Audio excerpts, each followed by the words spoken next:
ایک کالا کوا، ایک فریبی بھیڑیا، ایک مکار گدڑ، تینوں ایک جنگل کے باسی تھی۔ اس جنگل کا راجا ایک شیر تھا، وہ اس کی خدمت میں رہتے تھے۔ اتفاق کی بات کہ ادھر سے ایک قافلہ گزرا، قافلے کا اونٹ یہاں آ کر بیمار پڑ گیا۔ قافلے والوں نے بیمار اونٹ کو وہیں چھوڑ دیا اور آگے چلے گئے۔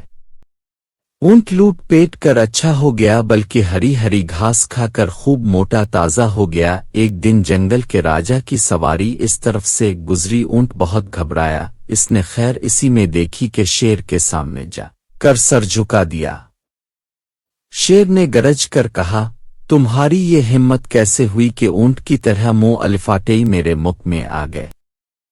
اونٹ نے اپنی کہانی سنائی اور سر جھکا کر کہا، حضور، میں آپ کے رحم وکرم پر ہوں، چاہو تو مارو چاہو جلاؤ۔ شیر نے اونٹ کو تبادری پر آمادہ دیکھا تو اسے معاف کر دیا، پھر اسے اپنے خدمت گاروں میں شامل کر لیا۔ کوے، بھیڑے اور گیدڑ کے ساتھ ساتھ اونٹ بھی شیر کی خدمت کرنے لگا۔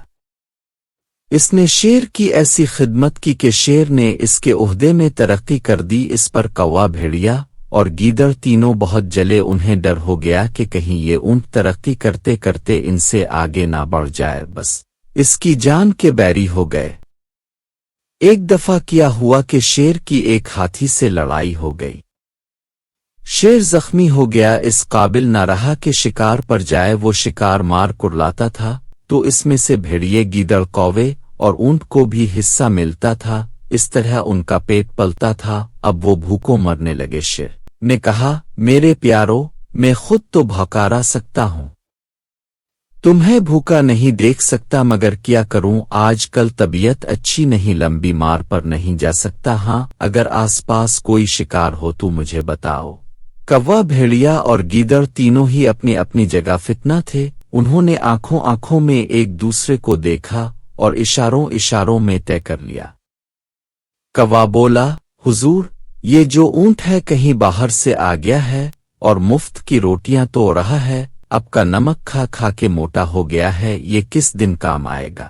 شیر نے اس بات پر کوے کو بہت ڈانٹا ڈپٹا، کہا، کیا تو نہیں جانتا کہ اونٹ ہمارے وفاداروں میں سے ہے؟ شیر اگر اپنے وفاداروں کا شکار کرنے لگے تو وہ شیر نہیں رہتا۔ کوا چپ ہو گیا۔ پھر تینوں نے الگ جا کر مسکوٹ کی ایک ترکیب سوچ کر شیر کی خدمت میں حاضر ہوئے۔ اونٹ کو بھی یہ کہہ کر ساتھ لائے کہ چلو، حضور کی طبیعت آج زیادہ خراب ہے، ان کی مزاج پر سی کر آئیں۔ کوا ہاتھ جوڑ کر بولا، حضور، میں نے عمر بھر آپ کا نمک کھایا ہے، آج کل آپ کی صحت یہ اجازت نہیں دیتی کہ شکار کے لیے نکلیں۔ میں چاہتا ہوں کہ کچھ حق نمک ادا کروں، میری جان حاضر ہے، مجھے کھائیے اور پیٹ کی آگ بجھائی۔ گیدڑ فوراً آگے بڑھا، اے کوے، تیرا حبوسہ ہی کتنا ہے، حضور کا ایک لقمہ بھی نہیں بنے گا، تیرے بجائے میں اپنے آپ کو پیش کرتا ہوں، چاہتا ہوں کہ حضور کے دسترخوان کی زینت بنوں۔ اب بھیڑا آگے بڑھا، اے گیدڑ، تاؤ اپنے آپ کو بہت تن اوتش والا سمجھتا ہے، چاپدی چابدی کا شوربہ تجھے کھا کر حضور کا کون سا پیٹ بھر جائے گا؟ البتہ مجھ میں اتنا گوشت ہے کہ حضور کے ساتھ ساتھ حضور کے نمک خاروں کی بھی پیٹ کی آگ بجھ سکتی ہے۔ کوا بولا، یہ تو ٹھیک ہے کہ تجھ میں گوشت اچھا خاصا ہے، مگر تیرا گوشت صحت کے لیے مضر ہے۔